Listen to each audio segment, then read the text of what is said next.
was to bring a boy from Nova Scotia for me. Well, there must have been some mistake. You should question the girl. I dare say she'll explain. She has got a tongue of her own, that's for certain. The station master walked away, and the unfortunate Matthew was left to do that which was harder for him than bearding a lion in its den. Walking up to a girl, a strange girl, an orphan girl, and demanding of her why she wasn't a boy. Thankfully, Matthew was spared the ordeal of having to speak first. Mr. Matthew Cuthbert of Green Gables? Oh, I'm glad you've come. I was beginning to think that you weren't coming for me, and I decided that if you didn't come, I was going to climb up in that wild cherry tree and stay all night. Oh, well, I'm sorry that I was late, but, well, come along. I'm glad you have come, even if it would have been nice to sleep in a wild cherry tree. We've got to drive a long piece, haven't we? I've always heard that Prince Edward Island is the prettiest place in the whole world, and I used to imagine that I was living here.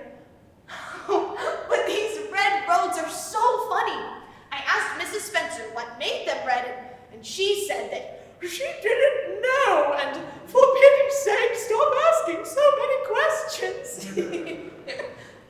Oh, but am I talking too much? People are always telling me that I do. I can't stop when I put my mind to it.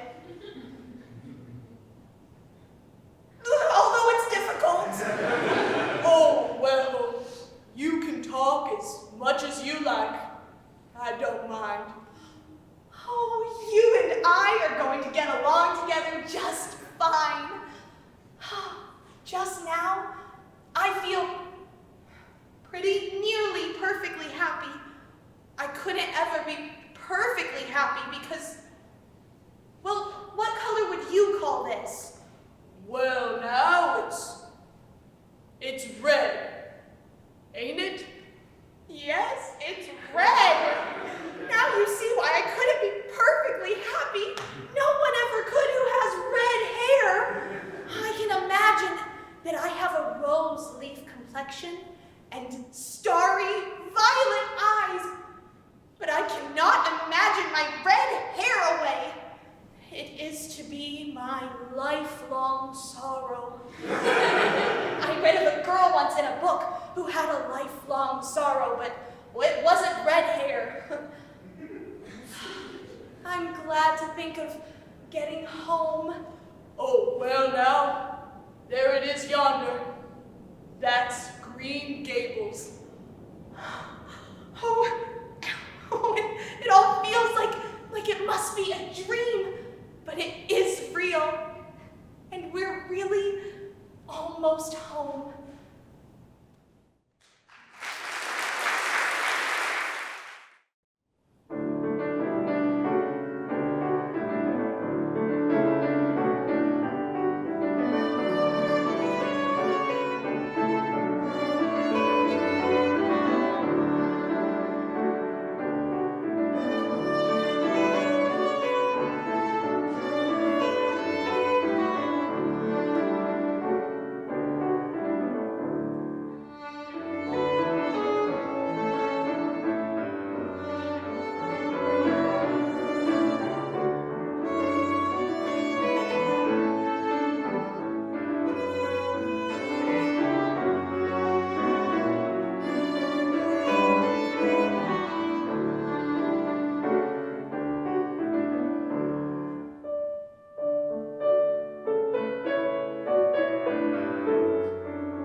Requiem for a soul.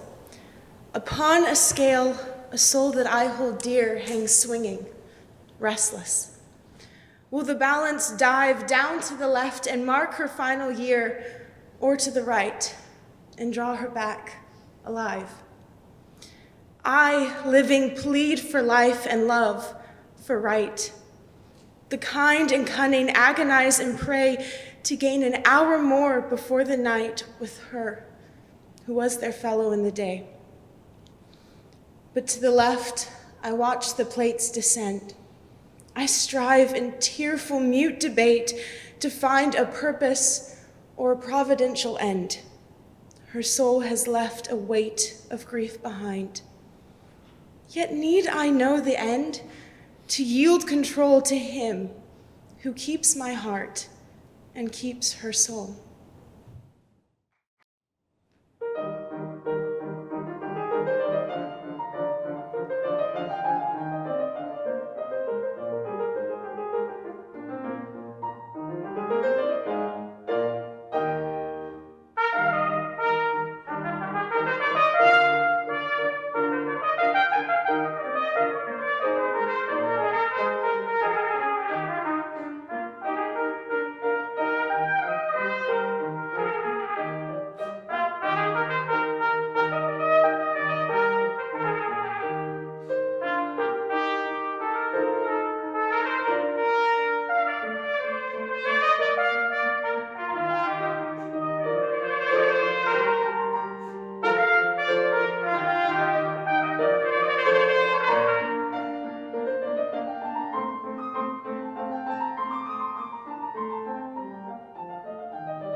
Back to Sunnydale.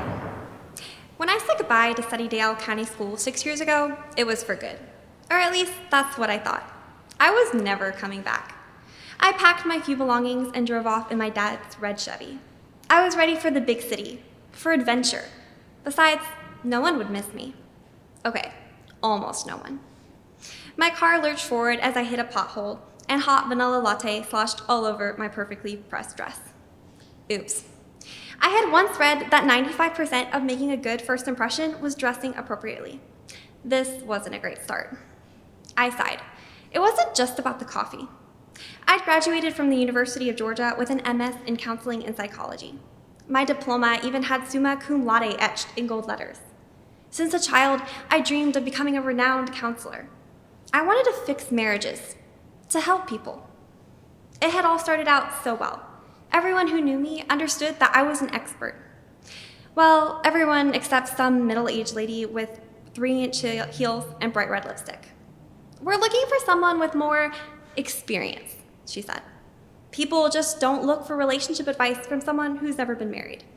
And she wasn't the only one who saw it that way. But that's how it was in the city. There was no help for you, no gentle coaching, no second chances. It wasn't Sunnydale, but the real world. The world I had chosen. As I pulled up to my old middle school, I chuckled. You made it really far, Chrissy. In high school, I'd been voted most likely to succeed. Now, I was single, unemployed, and had a degree in talking about people's problems. Thankfully, my aunt didn't see it that way. She said the school needed a counselor and someone to fill in as a substitute teacher. So here I was, again. I grabbed my briefcase, trying to ignore my newly acquired coffee stain. It's just middle school, I thought. How hard can it be? I waited for the bell to ring before taking my place at the front of the classroom. Good morning, class. My name is Miss Ellis, and I'm taking over math from Ms. Perkins while she is recovering from surgery. That's when I noticed how uneven the rows of desks were. It was just my obsessive-compulsive disorder. I could probably ignore it. She told me that you were working on long division. A cinnamon bun wrapper crinkled loudly. Excuse me? I pointed at the third boy in the second row. Sorry, I don't know your name yet. Me? The boy asked. I'm Bryce. Hi, Bryce. Can I ask what you're doing? He held out every syllable. Eating breakfast? Patience. I see. Let me just remind you that you're not allowed to eat breakfast in class. What? That ain't a rule. Miss Perkins always lets me, he protested. Isn't.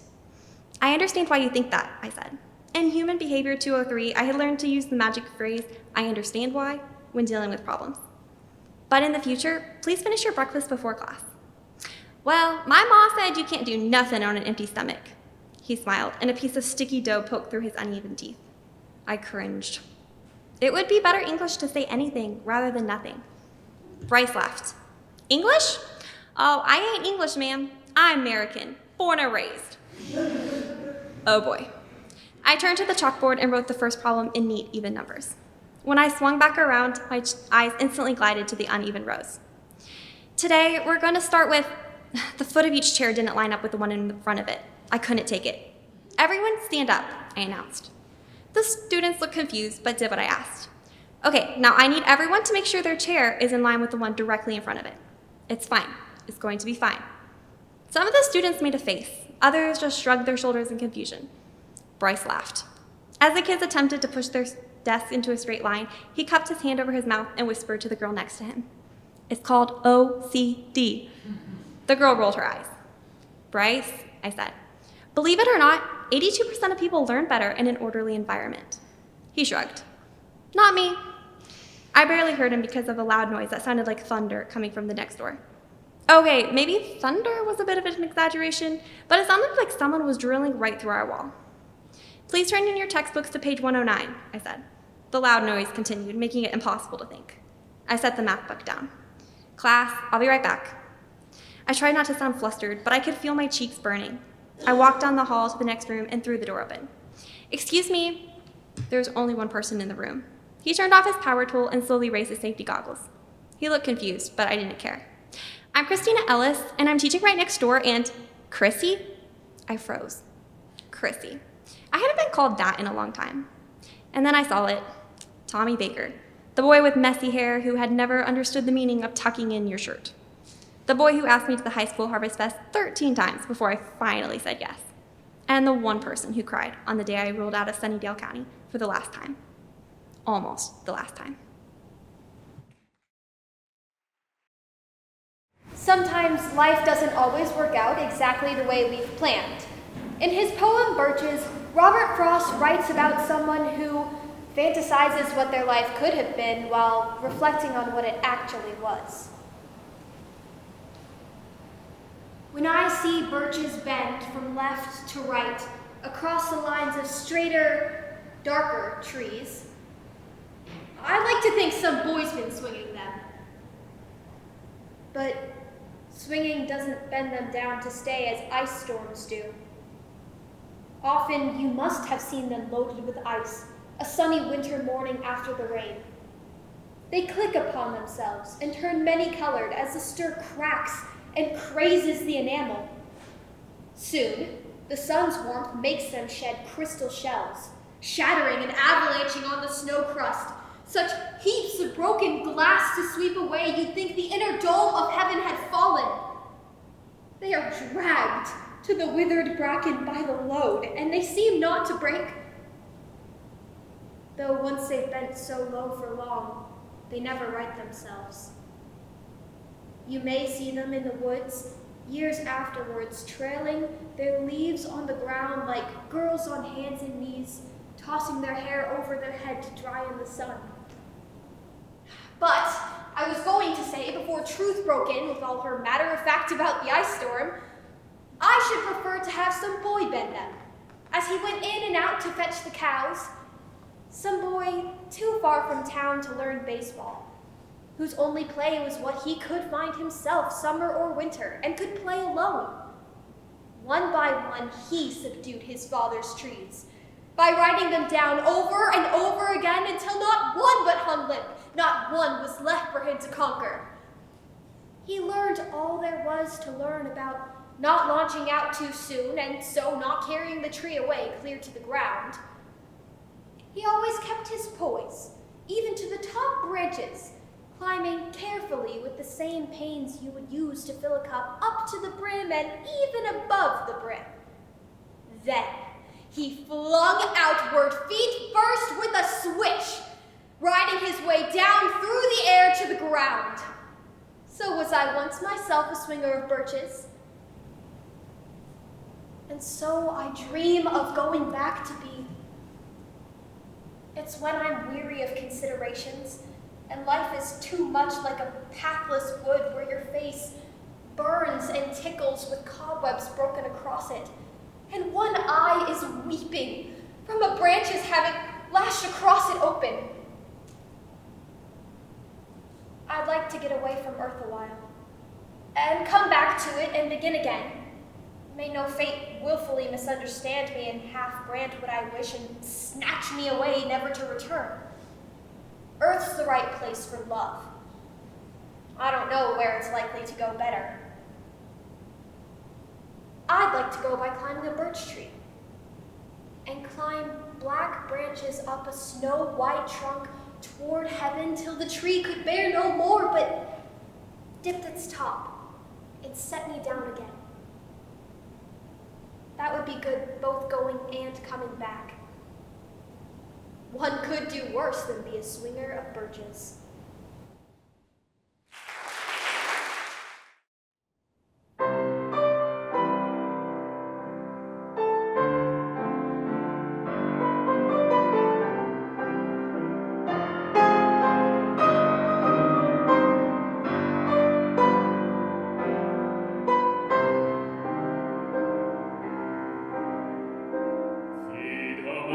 Quante bello, spirata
Appearances. Every Sunday as a kid, I read the cartoons section of the local newspaper religiously. Often, papers would depict the cartoonist version of heaven, with angels walking on clouds or sitting in cloud chairs. I imagined what it would be like to walk on a cloud and feel the puffy, cotton candy-like fluff under my feet. But my science lessons taught me a different lesson. I learned that no matter how solid and thick a cloud appears, no one can walk on it. The clouds do not stop the airplane from gliding through the sky, even if the plane experiences turbulence. The clouds do not prevent a parachuter from free falling. Clouds look solid, but appearances can be deceiving. This concept of false appearances rings true in virtually all of life. That flash sale offered by your favorite retailer? Scam. That American flag flying outside your window? Made in China. That chocolate chip cookie you spotted on the table? Raisin. No wonder it was left out. But Christians can play the same game. The outside seems solid and dependable, but what lies inside? Fluff. Why do Christians play the game of make-believe? Why do we deceive others, and maybe even ourselves, that our devotional life is sound, our prayer life is strong, and that our walk with the Lord is solid? All is good if our Instagram story highlights our morning devotions, complete with the Bible and our favorite brew.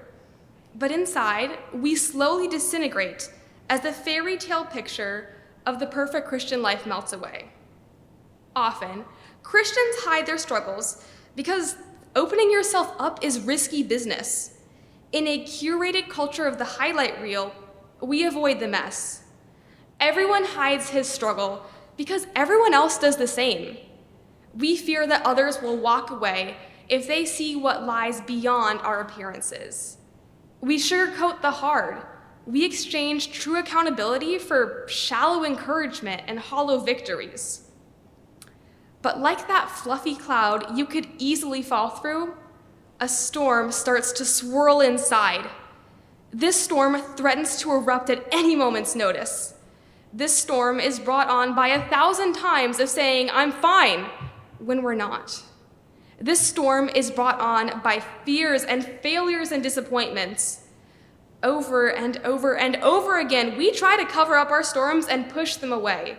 We ignore the dark edges leaking into the horizon. We ignore the barometers of friends who raise the alarm. We pretend that all is fine until no pretending can wish away reality. A storm breaks loose. We spew what has been bubbling beneath the surface and let it rain on all around us until there is no escape from the wet, drippy truth. At this point, no safety net exists. Our appearances have been shown for what they really are: deception. We fall through the things intended to support. Quick fixes cannot restore us. You could choose to start the process of deception over again. Or you could choose the truth. You could choose to authentically open yourself to others and move forward. There is beauty in this process. There is also danger. Healing requires true vulnerability. It involves letting others into the dark, deep places you scarcely acknowledged even to yourself. But if you have reached the stage where there is nothing left to hide, no clouds can penetrate the light of truth. When the sun pierces through it all, everything is open to the light. No pit is too deep for his rescue. No sea is so stormy he cannot divide the waters to rescue you. No sky is too turbulent he cannot calm the wind. When the heavens break through the clouds, it is glorious. So open yourselves up. Forget to hide what is beneath. Seek the help you need. Admit when you're struggling, and accept the answers with grace, humility, and strength. Appearances are deceiving, but they don't have to be.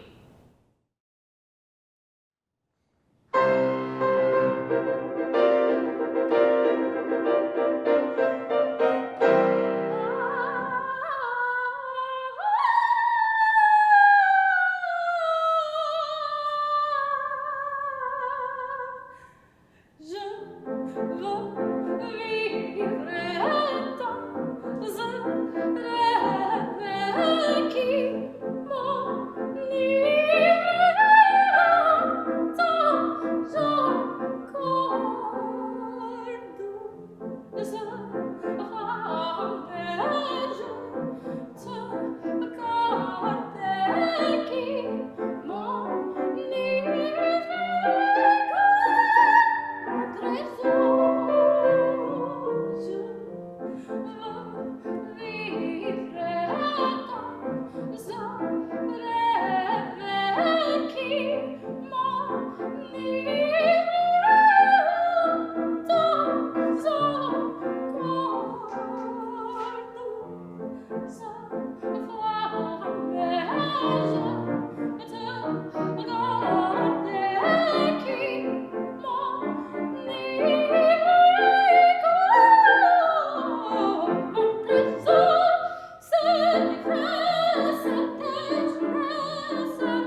A presidential purpose, 1915. That particular March day had been kissed by a smiling sun. Helen Bones, Woodrow Wilson's cousin, acting as White House hostess since the death of Mrs. Wilson, was Edith's jovial companion. The two middle-aged friends had just taken another of their customary afternoon walks. Typical of early spring in Washington, D.C., the rain had visited yesterday, leaving its muddy marks all over the walking paths. Squish, squish. Edith glanced down at her and Helen's stylish walking boots. The leather shoes were smeared with mud. Edith frowned. I'll have your boots cleaned when we get back to my house, so you won't arrive to the White House this afternoon with such muddy ones. Helen met Edith's offer with a mischievous grin. Now, we're not going to your house. I've ordered tea at the White House this afternoon, and you're going back with me. Edith's blue eyes widened. Oh, no, I couldn't do that. My shoes are a sight, and I should be taken for a tramp. She had never been to the White House before, and even if she had, there was no way that Edith Galt, widow of a wealthy jeweler, could enter such a historic building looking as if she'd been frolicking in the mud puddles like a 5-year-old. Yes, you can, Helen answered, for there is not a soul there. Cousin Woodrow is playing golf with Dr. Grayson, and we'll go right upstairs in the elevator. You shall see no one. Edith glanced at her friend's pleading expression. Why shouldn't she give Helen the pleasure of hosting tea for once? Trying to pat away sweaty strands of black hair into her updo, Edith agreed. Well, only if you're positive that no one will see my soiled shoes and untidy hair. Pleased with herself, Helen led Edith up Pennsylvania Avenue to the White House. Muddied boots and water-soaked hemlines tramped to the state-of-the-art electric elevator. The two 40-year-old women were giggling like little girls when the door opened to the second floor. Edith covered her mouth with a slender, gloved hand. Her laughter dissolved into an embarrassed gasp. There, at the end of the hall, stood none other than President Woodrow Wilson and Dr. Grayson. Sporting golf clubs over their shoulders, the lanky politician and bushy-eyed physician approached Edith and Helen. The President of the United States of America was wearing a cheap, ill-fitted sports uniform. The glass of his spectacles was spattered with muddy water droplets. This is Woodrow Wilson, the austere, scholarly politician. Edith couldn't keep her laughter from bubbling behind her hand. So, this was how White House visitors dress. Helen and the two men joined in with Edith's laughter until their sides ached. Will you gentlemen join us muddy creatures for tea? Helen asked, wiping tears of laughter from her face. How could we decline such a lovely invitation? Allow us to make ourselves more presentable for such lovely company, though, will you? Wilson bowed slightly, making eye contact with Edith. After wiping away the traces of offending mud from their shoes and faces, the four convened in the Oval Room and chatted for an hour. Woodrow Wilson, former president of Princeton University, proved to be knowledgeable on subjects ranging from history to classic literature. And the passion he displayed for finding peace in these times of wars? Well, this man certainly was not the static character that Edith had previously imagined him to be. Edith left the White House feeling far more interested in politics than she had ever been before in her life.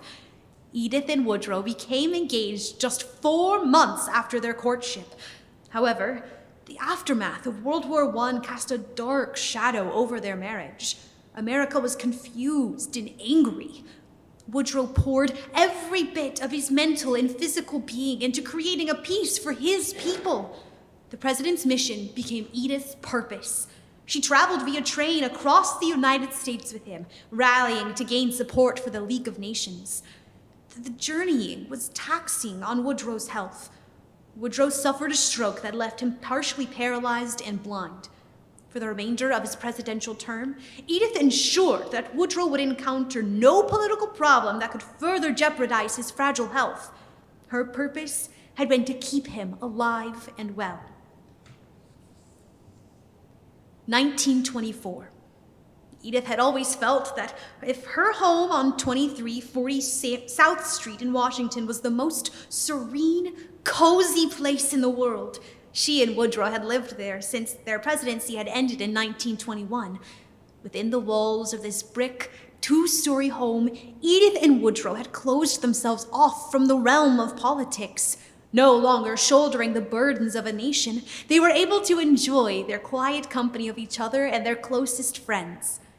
Edith and Woodrow's home, though not as grand as the White House, was full of rugs, artwork, and flowers. It was a haven from the hectic world they had lived in for so long. Today, however, their haven would be invaded. Woodrow hadn't spoken anything since whispering Edith's name yesterday.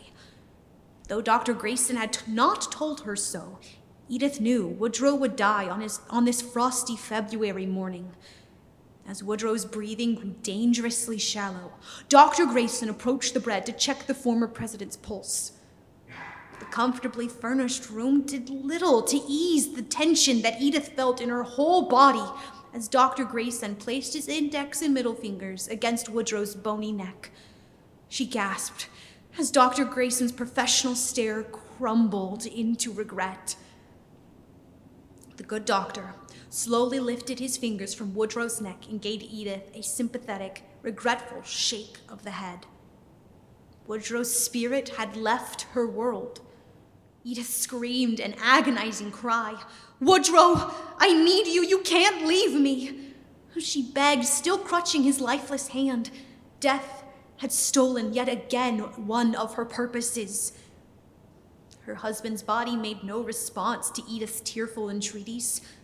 His soul was no longer in the room. How long Edith remained a heap of body-wrenching sobs she did not know. As darkness invaded the room, it stole the light from Edith's spirit. She had never felt this alone before. The deaths of her father, her baby, and Norman had left her pained and uncertain, but never had she been so overwhelmed by loss, the loss of love, the loss of purpose. Woodrow had become her everything in their short 9-year marriage, and now her everything was gone. Finally, releasing Woodrow's limp hand, Edith numbly stood. Something fluttered to the floor. The moon's pale light crept through a crack in the curtains and illuminated a piece of paper. Sniffling, Edith bent to retrieve the newspaper article. President Wilson's List of 14 Requirements for World Peace, the title read. Edith blinked away the tears that blurred her vision. This paper summarized Woodrow's purpose, to find peace for a troubled nation. His purpose had not died with him. She dabbed her stinging eyes with one of Woodrow's handkerchiefs. Edith allowed hope's light to penetrate her loss. Her purpose had not died. She would fight for Woodrow's 14 points. She would travel the world, memorializing Woodrow and advocating for his cause. Edith Wilson would live, for she yet had a purpose, a presidential purpose.